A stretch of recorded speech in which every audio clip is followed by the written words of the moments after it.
değerli kardeşlerim, cumanız mübarek olsun. Ramazan Şerif'in sonuna yaklaştığımız bu mübarek cuma gününde Rabbimizin şu ayetlerine dikkat edelim. Şüphesiz biz Kur'an'ı Kadir Gecesi'nde indirdik. Kadir Gecesi'nin ne olduğunu bilir misin? Kadir Gecesi 1000 aydan daha hayırlıdır.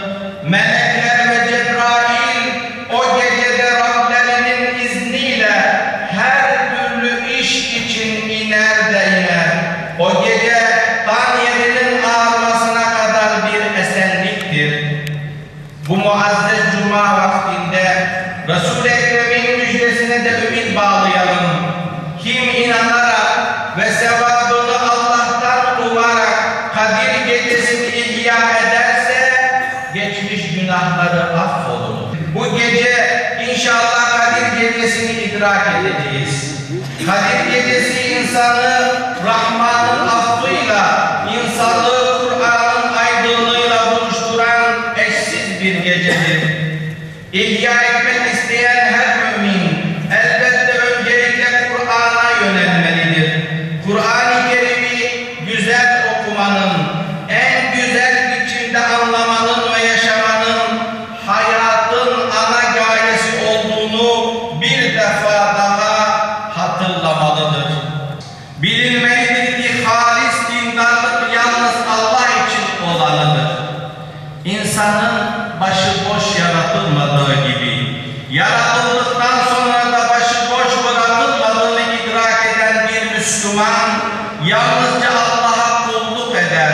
Her türlü kibir ve gösterişten uzak durur. Yalanın, iftiranın ve ihanetin imanla asla uyuşmayacağını bilir. Doğruluktan ödün vermez. İnna Allah ya'murukum en tu'addul emanati ila ahliha ve izâ hakamtum beynen nâsi en tahkumu bil adl. Allah size emanetleri ehline vermenizi ve insanlar arasında hükmettiğiniz zaman adaletle hükmetmenizi emreder. Canımız, malımız, ailemiz bir emanettir.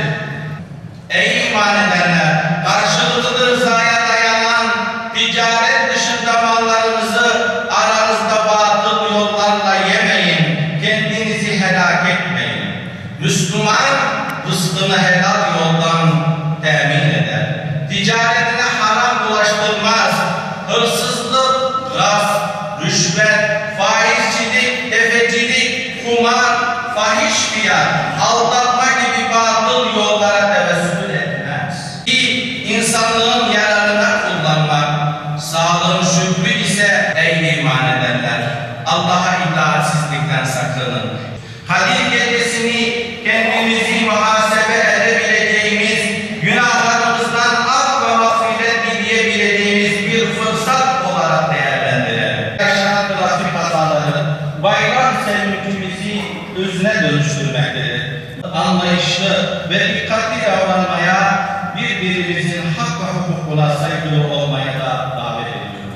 Allahümme ansur el-İslam ve Müslümin. Allahümme eyyid kelimetel hakkı ve din. Allahümme inna nes'eluke ilmen nafi'an. Ya Rabbi günahlarımızı affeyle. Yolunu şaşırmış olanlara, Allah sizde görmemiş olanlara hidayet ve inayetini lütfeyle ya Rabbi.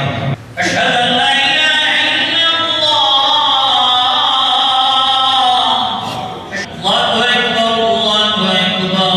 La ilahe illallah.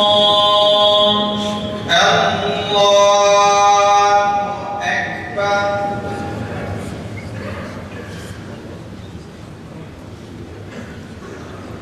Elhamdülillahi Rabbil alemin. Errahmanirrahim. Maliki yevmiddin. İyyâke na'budu ve iyyâke nesta'in. Esselamu aleyküm ve rahmetullah. Esselamu aleyküm ve rahmetullah.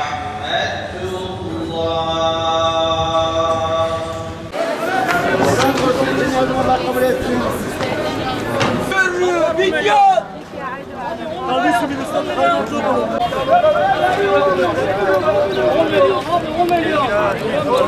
Filistin'e selam, direnişe